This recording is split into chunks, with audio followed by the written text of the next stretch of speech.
Hello friends, I am Arpit and I'm here with today's analysis. Today is 5th of April and we're going to cover three very important topics which are in news. First is, how much can the state governments borrow? See, the state governments have three sources of revenue. First is their own sources of revenue, their own powers of taxing and collecting revenues. Second is the tax devolution given to them by the center according to the recommendations of Finance Commission. And the third is the option they have of borrowing. The state of Kerala has alleged that, in the Supreme Court that their limit for borrowing, which has been currently set by the central government at 3% of the GDP of that state, should be increased because the devolution to them from the central pool of taxes has been reduced by the central government. So that limit needs to be increased because a lot of social sector expenditure has to be done by the state governments. Let's see what happens in this case. Next is excise duty on industrial alcohol. Now again there is a case in Supreme Court where the state governments are alleging that they should be empowered to levy excise duty on industrial alcohol. Generally, the consumable alcohol, state governments are empowered to levy excise duty. That is why, Delhi liquor policy scam or Delhi excise duty alterations were done by the Delhi government. But industrial alcohol, as per the judgment of Supreme Court, states are not allowed. The Supreme Court has formed this 9-judge bench to look into this case because earlier in the 7-judge bench, Supreme Court ruled the judgment in the favor of the center. Now let's see where does this judgment go to. Next is PAIRA cropping system. PAIRA cropping system is kind of a system which is promoting or which entails relay cropping. Relay cropping means when a standing crop is there almost about to get cultivated, a new crop is sown. And here in PAIRA cropping system, rice is the one which is the standing crop, which is almost there ready to be cultivated. When it is ready to be cultivated, 15 to 20 days prior to that, pulses are sown. Soil moisture, reduced fertilizers and all. These things definitely are benefits of these kind of relay cropping system. But this relay cropping system is under threat due to climate change or global warming. So the practice is dwindling. So let us get into the news pieces and let us see, first of all, the first topic, that is how much can states borrow. Now, as I said, the state governments have three sources of revenue. First is own revenues, tax and non-tax. State governments definitely have certain powers to levy, taxes. Like for example, on liquor, consumable liquor, state government has the power to levy excise duty, which is a tax. That is the income of the state government. On petroleum products, the sales tax is levied by the state governments. So that is basically own revenue of the state governments. Second is transfers from the union government as share of taxes as grants. So union government is collecting most of the taxes in India. And it is the responsibility of the union government to share these taxes with the states. And this sharing is done on the recommendations of Finance Commission, which is a constitutional body formed under Article 280 of the Constitution. Now, there are multiple, factors which this Finance Commission considers for devolution of these taxes to the states by the center. And keeping all that into picture, this recommends, sharing of the taxes. Now, 1 or 2 months ago, we covered that news where, Karnataka and Kerala, these two states, they were, here protesting in Delhi on the Jantar Mantar, saying that devolution of taxes to those states have been reduced by the central government under this provision, this Finance Commission recommendations. So those transfers have been reduced to Karnataka and Kerala. This is their claim. And now Kerala and Karnataka were the two states who were protesting against this. Now Kerala has come to the Supreme Court and said that our share has been reduced. We have limited powers of collecting taxes from here. So our limit for market borrowings should increase because we have to do the expenditure. We have to ensure social welfare of the people. So the limit set over here by the central government is 3%. 3% of the GDP of that particular state means no state in India can borrow more than 3% of its GDP from the open market. So this is basically the limit set So Kerala has approached the Supreme Court to increase this particular limit. This is the case. Now, let's get started with this particular topic. Recent development: the government of Kerala has approached the Supreme Court for resolution of the following question: that how much can the state government borrow from the market to bridge the excess of its expenditure over receipts? Now, this excess of its expenditure is due to largely social or ensuring social welfare of the citizens over there. The union government says that the borrowing should be limited to 3% of the state's income or gross state domestic product. Kerala contends that by curtailing its borrowing powers, the center is mining the state's ability to fulfill some of its basic financial commitments and violating the principle of federalism. So, let us see how things will be resolved. Now, do states spend more? Why is Kerala demanding such? Actually, it is well known in India that the power to collect taxes is, or more power to collect taxes is with, or largely rests with the union government, while greater part of overall government spending is done by the state governments. Now, don't look at this particular statement unilaterally. You should also consider the transfer of taxes collected by the center to the states. See, the second option over here, transfers from the union government. Union government, no doubt, is collecting more taxes. But, this collection of taxes by the union government is shared with the state governments according to the recommendations of Finance Commission. More importantly, when it comes to spending on sectors which affect people's daily lives, the overwhelming responsibility lies on the shoulders of the state governments. So social sector expenditure like healthcare, like education, sanitation and all these are subjects in the state list. So say state governments are responsible for tackling this. And state governments obviously will be having its own sources of revenue, taxes, non-taxes. It will be getting tax share of its taxes from the central government, and it can borrow also up to 3% of its GDP. To repay that loan, whichever it borrows from the open market, the state governments are liable for that, not the central government. Central government has multiple other expenditures to do, like for example, defense. The central government does that expenditure. We are not talking to the states for that. Infrastructure up to some extent. Again, NHAI, national highways and all done by the center. So center also needs funds, and the center's expenditure in those sectors is unmatchable. Whereas, the state's expenditure in the social sector is more as compared to the central government. Now, the statistics on this particular fact, we should know that on social services, which include health, education, the expenditure incurred in 2022-23 was 2230 billion rupees. 1 billion is equal to 100 crore rupees by the union government, while combined expenditure by all state governments was 19,182 billion. So we can clearly see this is the expenditure done by the central government on social services or social welfare, and this is the expenditure done by the state governments, combined all 28 state governments and the union territories, this much, where legislation is there. Then expenditures of all states put together was bigger than the expenditure of the union by 8.6 times in social services as a whole, 2.6 times in education and 3.8 times in health. So it is like this. So it is not like central government does not spend in this sector at all. It does. But yes, its expenditure in the social sector is less as compared to the expenditure by the state governments. And this is a fact which you need to know for UPSC, because UPSC in prelims can ask such kind of questions. Objectivity is there in this fact. Now, one more concept which you need to know is development and non-developmental expenditures. Now, RBI has categorized budgetary expenditures by union and the state governments as developmental and non-developmental. Now, development. What is development? If you know this particular definition, you might be able to answer such kind of questions in prelims, because it may test you on that also. So development is a very broad term.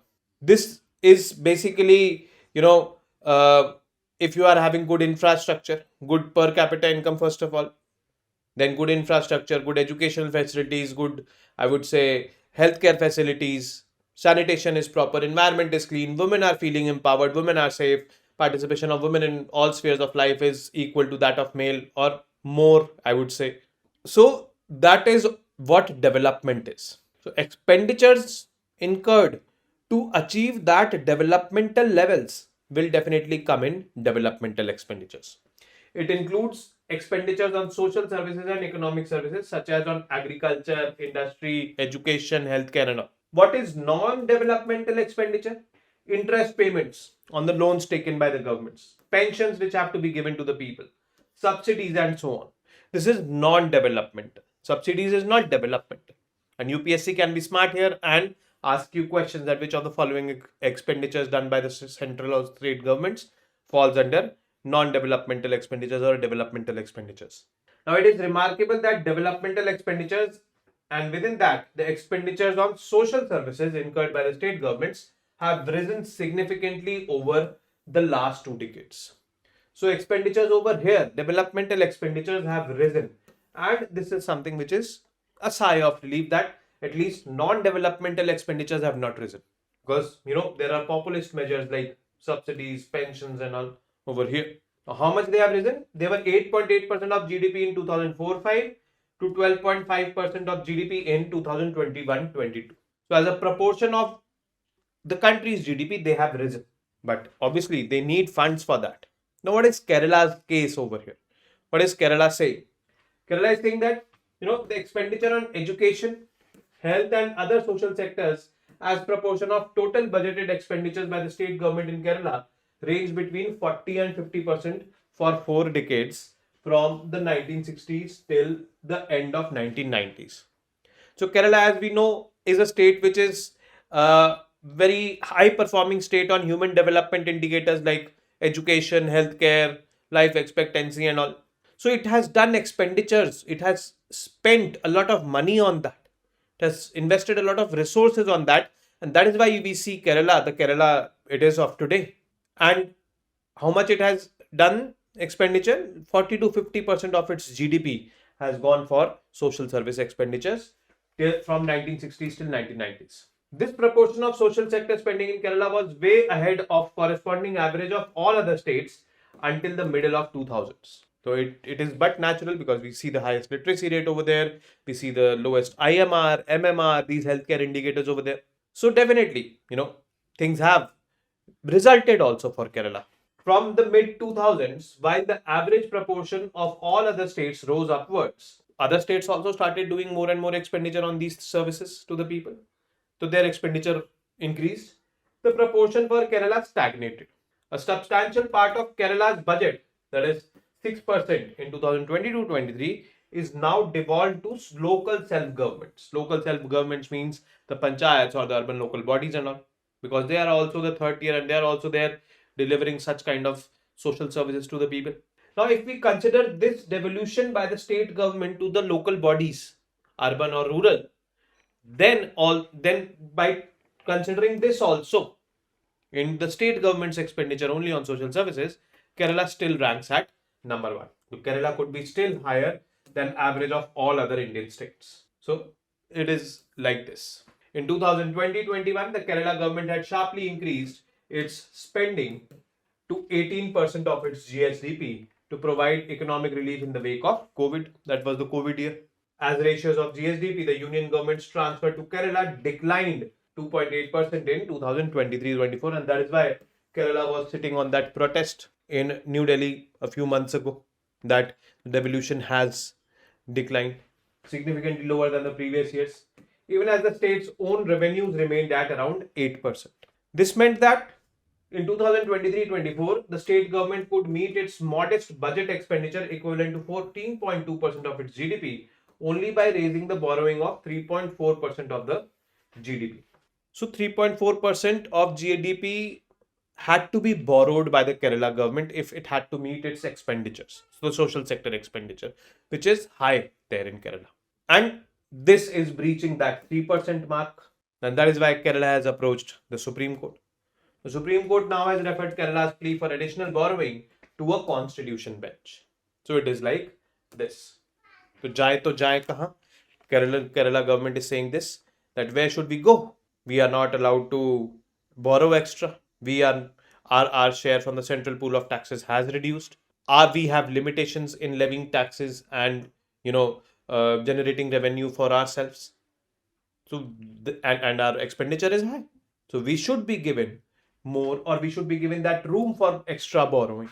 So let's see what the court decides on this. Next is the excise duty on industrial alcohol. Now, excise duty is basically one of the key, or excise duty on alcohol is one of the key, I would say, sources of revenue for the state governments. And that is why probably this has not become part of the GST regime.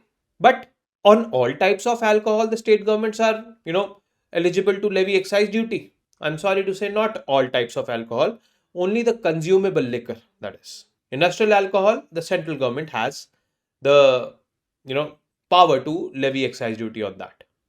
Now, with respect to this also, the states have approached the Supreme Court saying that, we want powers to levy excise duty on industrial alcohol as well. So let us see this particular case. So excise duty levied on alcohol is a key component of state revenue. And since it is a key component, the state governments increase or decrease this excise duty also. So additional excise duty on alcohol consumption is levied by them. For example, in 2023, that is last year, Karnataka hiked the additional excise duty on Indian-made liquor by 20%. So government also is of this viewpoint on moral grounds that if we, increase the excise duty on a negative product like alcohol, which is causing social evils, then it may result into its reduction in consumption. That will be beneficial for the society on moral grounds, and their income increases. But how much does this happen? Does it really translate to reduction in consumption? It is very difficult to say. It is assessed case by case. However, when it comes to industrial alcohol, do states have the power to regulate and tax it? Now, this is the question that a 9-judge bench of the Supreme Court is hearing. The hearing has begun yesterday, and on the social media there was, kind of a sweet banter which was going on between the CJI and the, lawyer who is representing the states. So what is industrial alcohol? It is used as a raw material to create other products and is not meant for human consumption. So humans cannot consume it. Now, the constitutional provisions with respect to alcohol. Now, we have this 7th schedule in the constitution, which divides the power between the center states. There are 3 lists: the central list or the union list, second is the state list, and third is the concurrent list, where both the center and the states have the power to levy taxes. So entry 8 in the state list under the 7th schedule gives states the power to legislate on production, manufacture, possession, transport, purchase, and sale of intoxicating liquors. This is simply written. At the same time, entry 52 of the union list and entry 33 of the concurrent list mention industries whose control is declared by Parliament by law to be expedient in public interest. Means, if the central government feels it morally right to be, to exercise control over certain sections of industries, it can. Notably, subjects in the concurrent list can be legislated upon both by the states and the center. But if on the same topic there is a law made by both the states and the center, the law made by center will prevail. So, center is having more, I would say, authority over legislation and execution in the concurrent list. Now, industrial alcohol is listed in the Industries Development and Regulation Act 1951, IDRA, which is passed by the central government, that is the Parliament of India. And that is why the central government exercises control over industrial alcohol and collects excise duty on it. This is what the situation is. Now, what is the question before the court?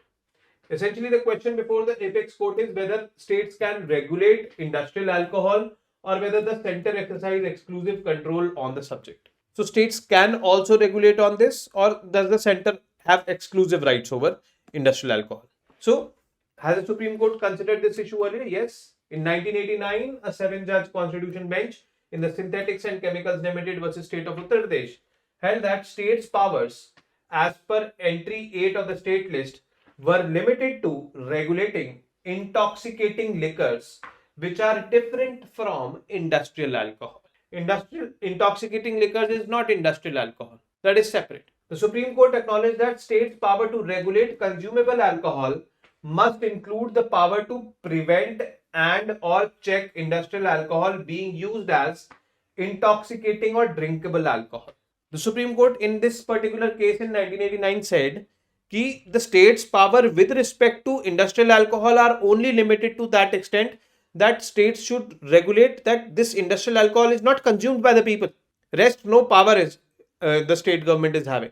The power to levy excise duty exclusively rests with the center on industrial alcohol. So when this was declared, then what are the arguments by the states now?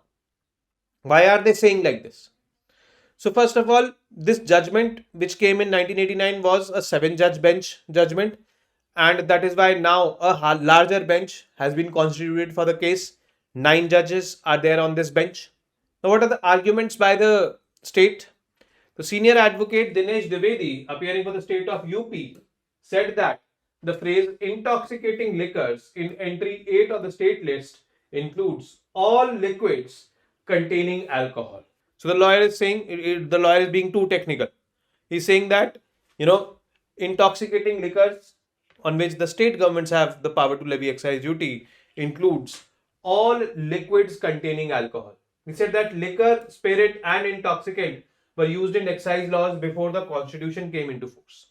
He also argued that union's power under entry 52 of the union list does not include control over finished products such as industrial alcohol. Industrial alcohol is a finished product. So the power of central government under this entry 52 of the union list does not extend to that, as that is specifically covered by entry 33 of the concurrent list.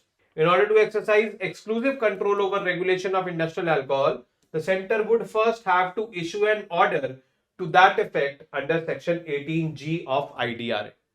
Then only the central government can have exercise over industrial alcohol. So let's see when the central government passes this particular amendment to that particular law. Probably it will happen after the elections. Now the last piece of news, that is PAIRA cropping system. PAIRA cropping system is a unique cropping system, and unfortunately this cropping system is at threat due to global warming or climate change. Now what is PAIRA cropping system? First of all, we should know. It is a relay cropping method. So we will stop here and see what is relay cropping method. Relay race, we might have seen, or many of us might have participated also. In relay race, what happens? There are 4 members in a team.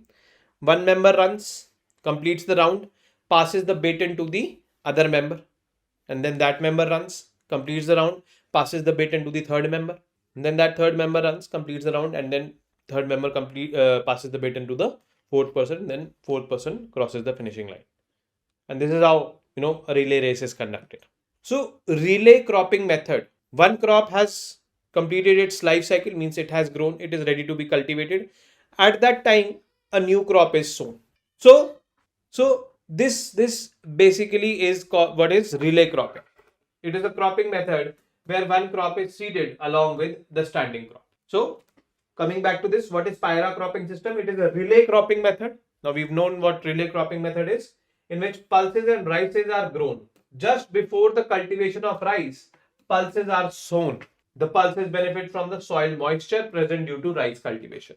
Not only soil moisture, but yes, there will be certain fertilizers also which would be already applied to rice. They can be reused for pulses. The soil health is maintained thereby. So there are these multiple benefits attached with relay cropping. So where is PAIRA practiced? It is practiced in eastern UP, Bihar, Odisha, West Bengal and Chhattisgarh. So the Odisha government has come up with a strategy to revive this particular practice of intercropping. Advantages of PAIRA cultivation: use of fertilizer and irrigation can be reduced, and this is basically beneficial, too much beneficial for agricultural health. Experimental evidences show that PAIRA cropping increases the crop yield. So there are experimental evidences also which have shown that it has increased the crop yield of pulses. Then it is considered an efficient way of utilizing resources for sustainable crop intensification and land utilization as well. So these resources, whether it be water or land, they are becoming more and more challenging, or more and more scarce they are becoming. And when they are becoming scarce, so we need ways to find solutions, and relay cropping method is one such way where a solution can be sought. Now the topics are over. We have now come to the last portion, that is MCQs. Now consider the following statements and mark the correct one. First statement is the state governments can borrow from any domestic lenders without any capping. Expenditure done by state governments in India is more than the expenditure done by the central government in social sector. So this is basically the question, and these two statements, mark the correct one. Bit of confusing it can be, but yes, read the statements carefully. Second is consider the following statements and mark the correct one. Ministry of Finance have divided budgetary expenditure into developmental and non-developmental expenditures by the central and state government. So we studied about developmental and non-developmental. Expenditures done to meet the pension disbursals is part of developmental expenditure. So which of these is correct? Then the third is consider the following statements.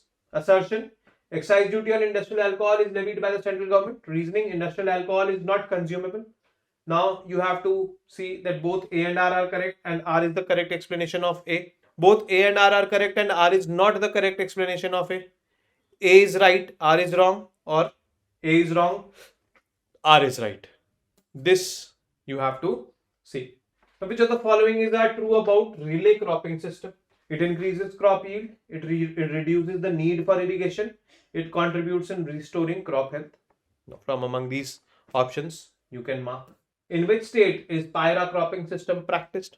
So, PAIRA cropping system is practiced in this. In which of the states you have to answer? Direct question it is. But I am seeing that many of you are trying to answer these questions, and none of you are able to answer all the 5 questions correctly. So there can be two things. One is that the questions are tough, you're not able to answer them. Second is that you are not reading it properly, you're not listening properly, or you're not revising before attempting those questions. Well, if the first case is there, that the questions are tough, be prepared for tougher questions in the future. They're not going to be easy. I'm not going to lower down the level. If you are not revising it or you're not listening to it properly, there is the problem. You have to tackle that, and it is only you who can tackle that. So with this, I come to an end of today's session. I will be meeting you tomorrow now with more such informative news pieces. Till then, you guys very well know what to do. Keep studying, keep reading, keep writing, and most importantly, keep revising. Namaste. Jai Hind.